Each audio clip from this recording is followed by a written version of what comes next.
हम सभी के घर में लड्डू भगवान अगर देवता होते हैं और हम सभी उनकी पूजन बड़े हृदय भावना से सेवा से करते हैं तो हमारे लड्डू गोपाल जागृत अवस्था में हो जाते हैं।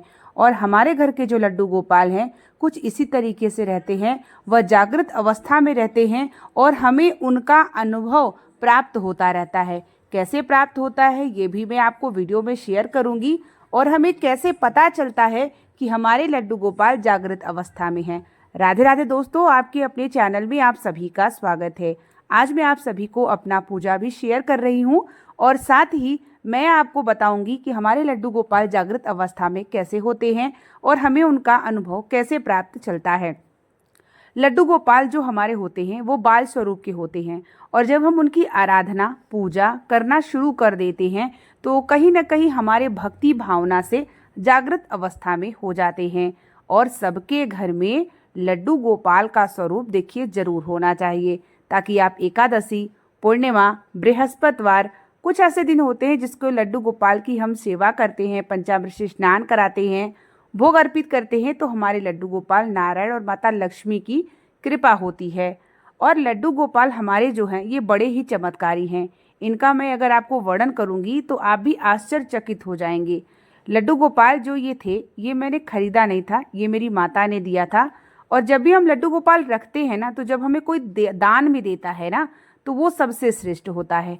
तो मुझे मेरी माता ने दिया था और फिर वहीं से तब से मैंने पूजा करना शुरू कर दिया।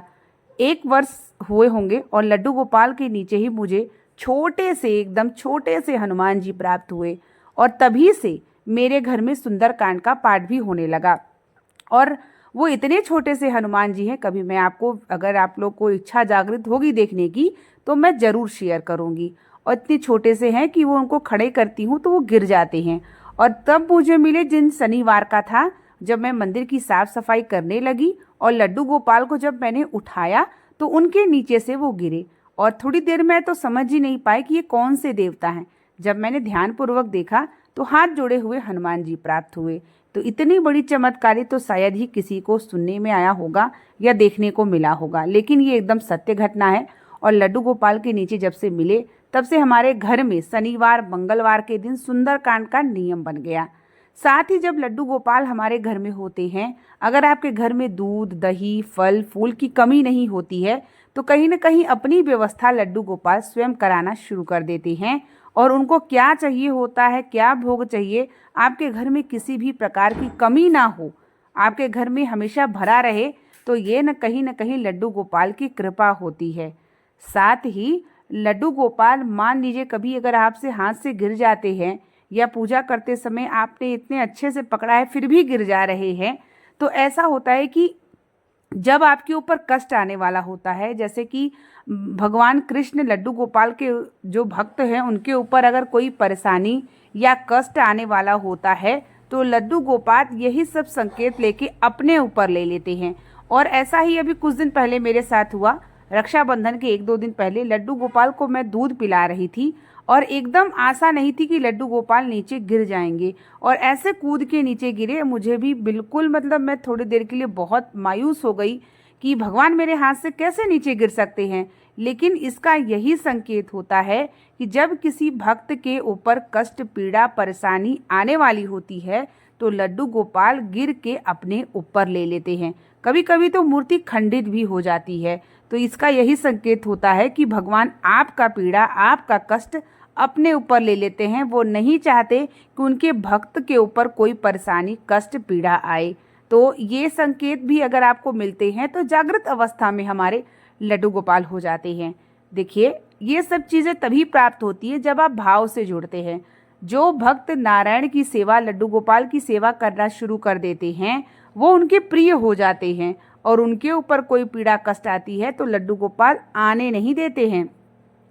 और अगर आपके घर में लड्डू गोपाल हैं और आपके घर में दूध, दही की कमी नहीं है तो ये जान लीजिए कि जागृत अवस्था में होते हैं। लड्डू गोपाल अपनी व्यवस्था अपना करा लेते हैं। अगर आपके मन में भाव आता है कि लड्डू गोपाल को अच्छे वस्त्र पहना दूं, लड्डू गोपाल के लिए ये बना के भोग लगा दूं, लड्डू गोपाल को इधर बैठा दूं, उधर बैठा दूं, या मंदिर का कभी आपको ऐसे लगे कि इधर कॉर्नर ले जाऊं, उधर ले जाऊं, तो ये सब कहीं ना कहीं ये लड्डू गोपाल स्वयं कराते हैं। और मेरे साथ भी ऐसा ही होता है, कभी मैं लड्डू गोपाल को जहाँ सजा के रखती हूँ वहाँ रखती हूँ, कभी सभी भगवान के बीच में रखती हूँ, कभी जब एकादशी का श्रृंगार करना होता है तो मंदिर के सामने चौकी लगा के बैठती हूँ। तो ये कहीं ना कहीं वो अपनी व्यवस्था, अपना स्थान खुद ही चुन लेते हैं और उनको जहाँ बैठना होता है वो वहाँ बैठ जाते हैं। तो जब ये सब चीज़ें संकेत मिलने लगती है ना, तो आपके लड्डू गोपाल जागृत अवस्था में हो जाते हैं और हमारे बाल स्वरूप होते हैं। उनकी सेवा अगर आपने दिल से, हृदय से छोटे बच्चे की तरह करते हैं तो आपको भी भाव देखने को प्राप्त ज़रूर होता है। और लड्डू गोपाल तो सबके घर में होना चाहिए। अच्छे से उनका श्रृंगार, वस्त्र, त्योहार आता है या आपके घर में किसी का जन्मदिन है या कुछ भी पड़ता है तो लड्डू गोपाल के लिए अच्छे अच्छे वस्त्र ला के ज़रूर रखा करिए। जितना भी आपके घर में उत्साह हो, बच्चों का जन्मदिन हो, त्यौहार हो, जैसे सबके लिए कुछ लाते हैं वैसे लड्डू गोपाल के लिए लाइए। लड्डू गोपाल को रात्रि में सुलाइए, सुबह उठाइए, दूध पिलाइए, उनको लोरी गा के सुनाइए, राधे राधे बोलिए।